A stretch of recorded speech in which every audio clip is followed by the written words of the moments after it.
Hindi, Ano yung sinabi ko kanina? Ikaw din eh, parang Pinasok mo yung din. sa ano. Ayun, Yung sa wala. kaya pala. Paulit mo? Ulit na na ba lang. or cut na yun? Cut mo na lang. Ano yung Cut ikakat ba? mo? Hindi, ulitin mo na lang yung Yung sagot mo answer na lang. mo. Mas Answer mo better na lang. yun. Edi okay na yung sa ano? Mm. Yung sa Okay, tanong okay. niya. Mm. So, anyways, ayun nga. Pero, bakit? Mahihirapan ako i-cut dire-diretso yun. Kaya ano, sige, pause mo na. Hmm. Okay. As for me, what I think about that is I'm not really sure talaga how officials or how the government could earn back yung trust ng mga tao. Pero, kasi it's ano nga, sobrang lalim na talaga nung ginawa nila na a lot of people have earned or like they've earned the mistrust talaga ng mga tao, and we could say na deserve nila yun dahil nga sa mga pinagkagagawa nila. And dahil nga sa mga pangungurakot, dahil sa mga ginagawa nilang yan, yung nagiging reaction na ng mga tao is they're becoming violent as as the years progress, no? Hindi lang naman as the years progress, pero at the moment nakikita nga rin natin eh. Kagaya na nga lang din nung rally nung September 21, the rally there, it was conducted or it was implemented nga to give attention or i-address talaga yung flood control corruption issue. And unfortunately, it was unexpected din, pero supposedly, as far as I know, it was just supposed to be a rally. Eh kaso nga nagkagulo, there were riots. Oo.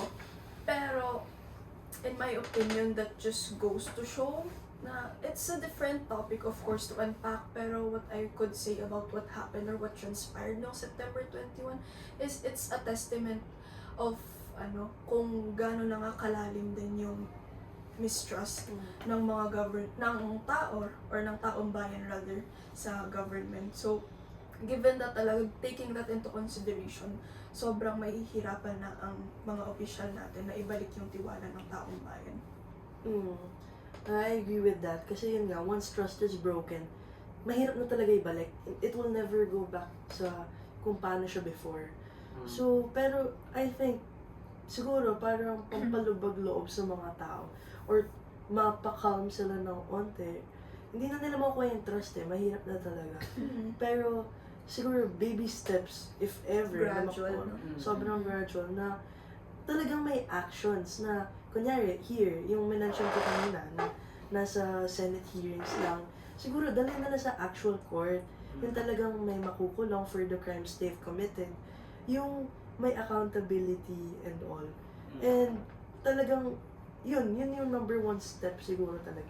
Kasi alam na natin lahat eh, na talagang sobrang daming lives were lost because of their greed. Dahil lang sa, yun nga, sa gusto nilang lifestyle nila. Self-interest. Ang daming namatay, ang daming naapektuhan. So, ayun, kung mayroong action sila na magagawa para makabawi doon, ayun, yung makukulong talaga yung dapat makulong.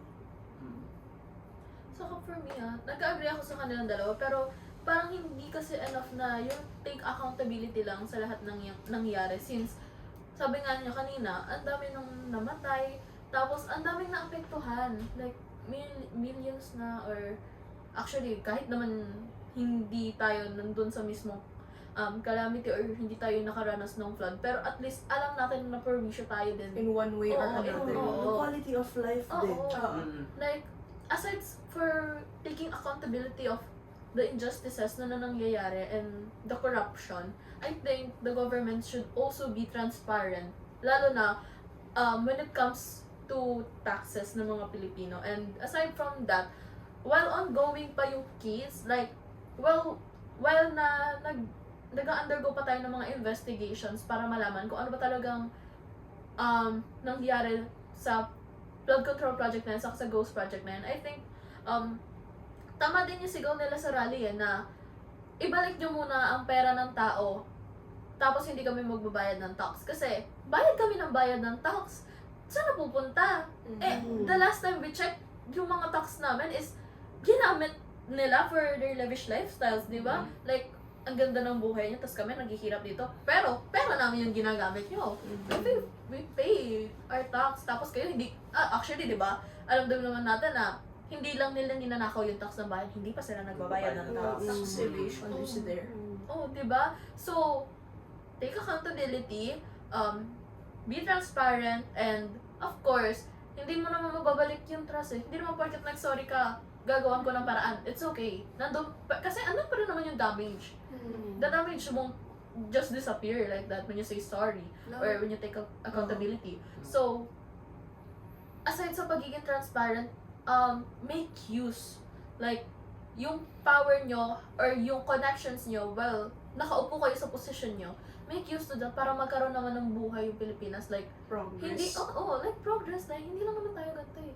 Like, we can be a lot more, lalo na kung walang mga corrupt. Kaya, be transparent, take accountability, and use your powers to improve, not just puro talk.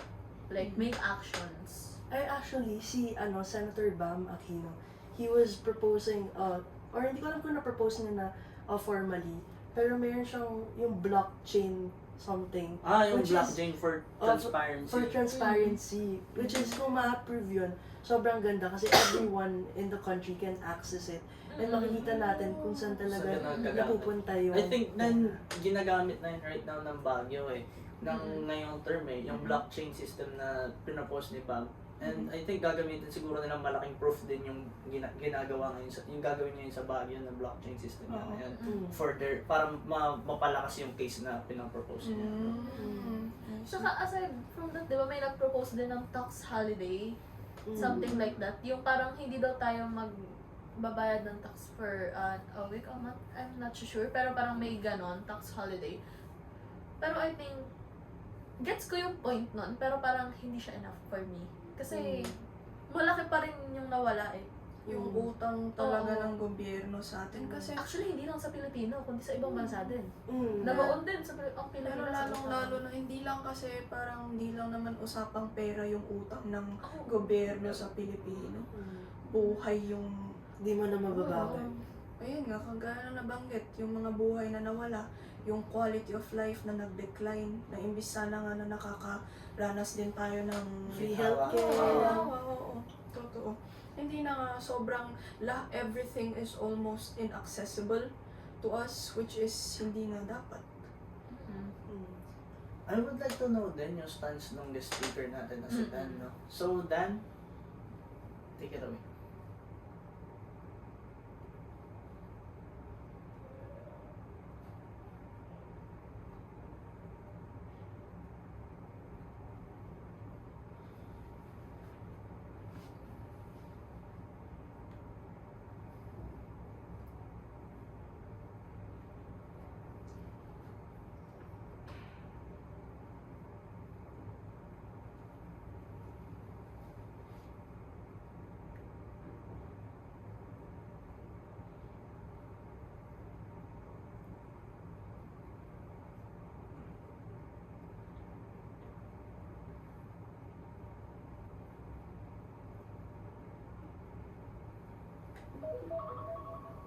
So, given all that we've actually discussed, no, parang it really begs the thought, it makes us think na with this current flood control issue nga and the Senate hearings that are transpiring in regards to it, it really begs the idea na if corruption is the real reason we are underwater every year, no, maybe, ayun nga, then maybe yung floods talaga na nangyayari dito sa Pilipinas aren't actually natural disasters, no?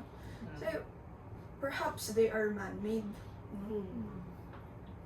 So, that's it for today's episode of Youth Talks. We are gonna end it there. And thank you very much for listening and for being a part of this conversation, rather. And again, I am Zelji. I'm Hannah. I'm Rishi. And I'm Mickey. And together, of course, with our guest, Dan. And see you in our next episode. Bye! Bye.